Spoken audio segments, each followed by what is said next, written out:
Why, hello again. It's me, the Book Geek, and this time I'm going to be giving you a quick, lowdown review of Abraham Lincoln, the Vampire Hunter, the book and the film.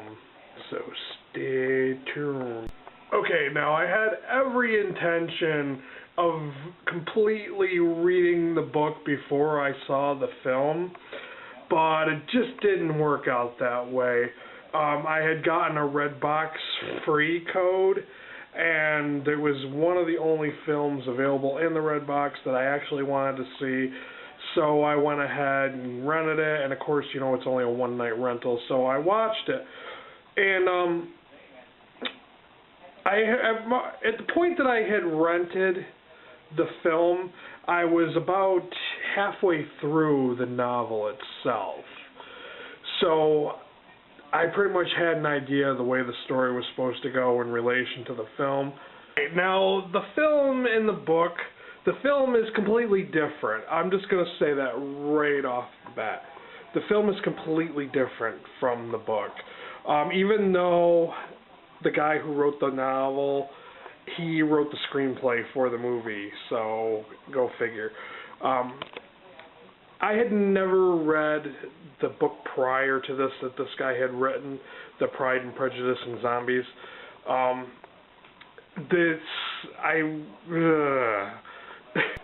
Don't get me wrong, I'm not saying that Abraham Lincoln, the Vampire Hunter, was a bad film. No, it was a very, very good film.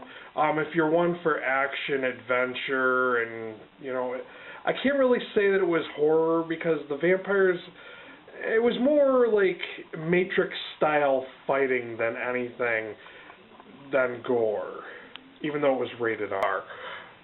But the thing is, why I'm saying, you know, I was kind of like, is because this film was just so different. Like, the plot itself, like, was just completely different. Everything was different. Like, how he got started killing vampires, for what his motivation was for killing vampires, how he was trained to kill vampires. Everything was just so different, and it was shortened down to, like, condensed even, and the plot was rewritten and just condensed and shortened to make it, like, easier to translate into film, I guess you could say. And which leads me to my discussion, my review of the book. Now, when I started reading the book, I had heard so much about this because the film had came out, and I noticed a couple people were talking about it, like, you know, they're like, ooh, it's a great book, you know. So I decided I wanted to check out this book for myself because I do like vampire novels, and I do like history-based novels too. So I figured I would check it out. I will admit that when I started reading this book, it is a very, very, very slow read. It starts out with Abraham Lincoln as a young child and growing up in the frontier land, and you don't see any action for like a number of pages. Like, I think I got like maybe a quarter into the book before anything really started to happen. It was just really dragging on, and I was just like, oh, are you serious? So, like, I don't know, like, 100%. I'm assuming because the prior book that he had written that he had grabbed a biography of Abraham Lincoln, and that's why it starts out this way. And the cover is amazing, so I'm going to talk about that. It looks very, very cool. I've seen a couple of different covers, but the one that I had borrowed from my local library has this cover. Okay, so this is the cover of the edition that I had borrowed from my local library. Sorry for the glare. This is one of the things I really despise about filming in the winter, is you have to use indoor lights. And here is the back.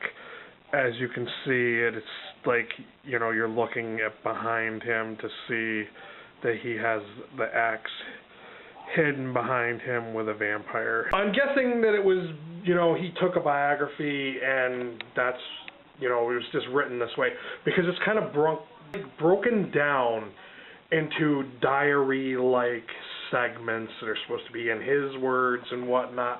And there are a number of photographs that are supposed to be from the 1800s, but they're, you know, photoshopped to the point where it's kind of obvious that they're shopped, you know. Like, they just did them enough to make it look, you know, fascinating for the story, but not enough to be like, hey, you know, this could really be a real photograph from the 1800s. Like, they've taken old photographs and just added things into them, but it's kind of obvious because, like, the tone of the object they added doesn't, like, match. Like, if you look at the cover, you'll see that the axe is, like, a different tone than, like, the sepia tint of Abraham Lincoln, stuff like that. But it does make it a little more fun when you're reading the book. I will give it that much.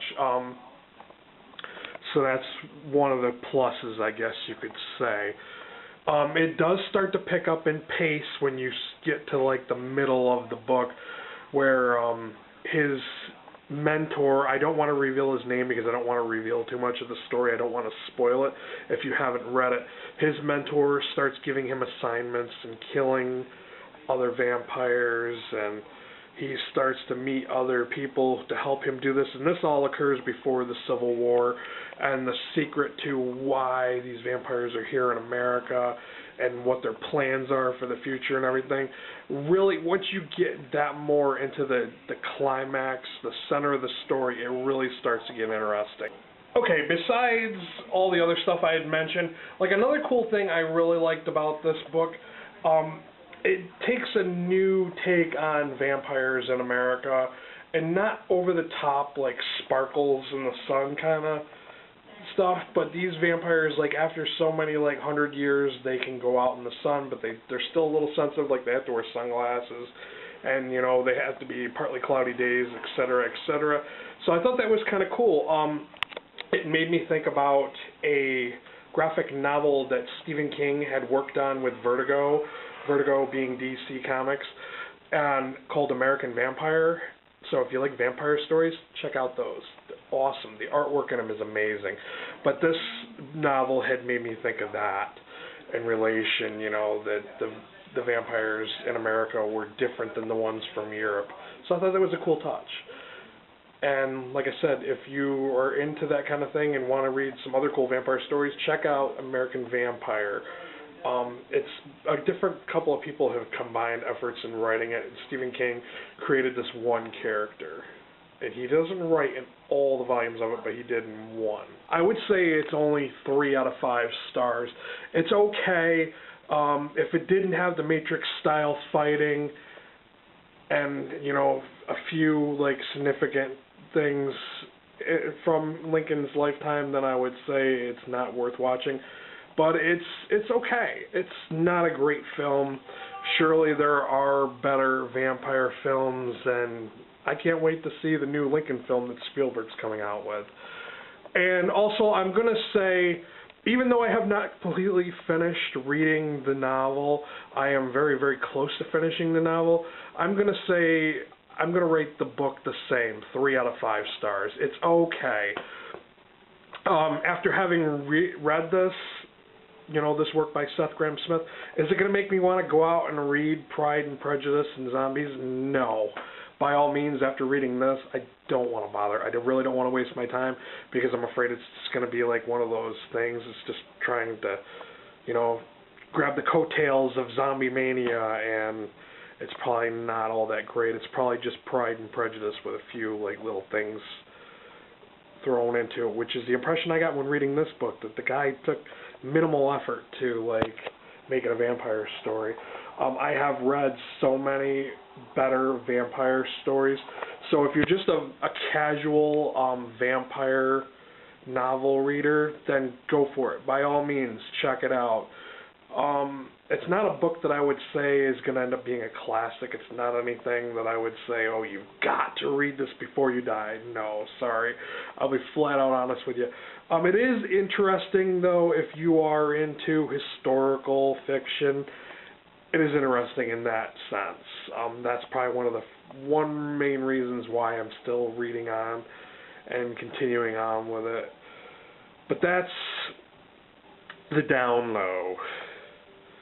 sorry. I mean, if you think differently about this book or this film, then let me know. Leave a comment down below and tell me what you thought about it. Was it a great vampire novel in your opinion, or the film and all that? But I try to, I'm gonna give you guys like the gist of it and really say, hey, is it worth your time? So I mean, I'd want to know this ahead of time. Just when it comes to read, because there's so much hype out there about books.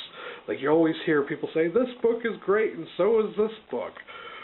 But it all boils down to a few basic elements, and it was okay. So that's all I got. I'm going to try to upload this before Christmas because it's going to be kind of busy. I'm going to have family visiting and all that. And I wanted to get this up so that you guys could see it. This is the new layout. You suck. Alright. No matter which way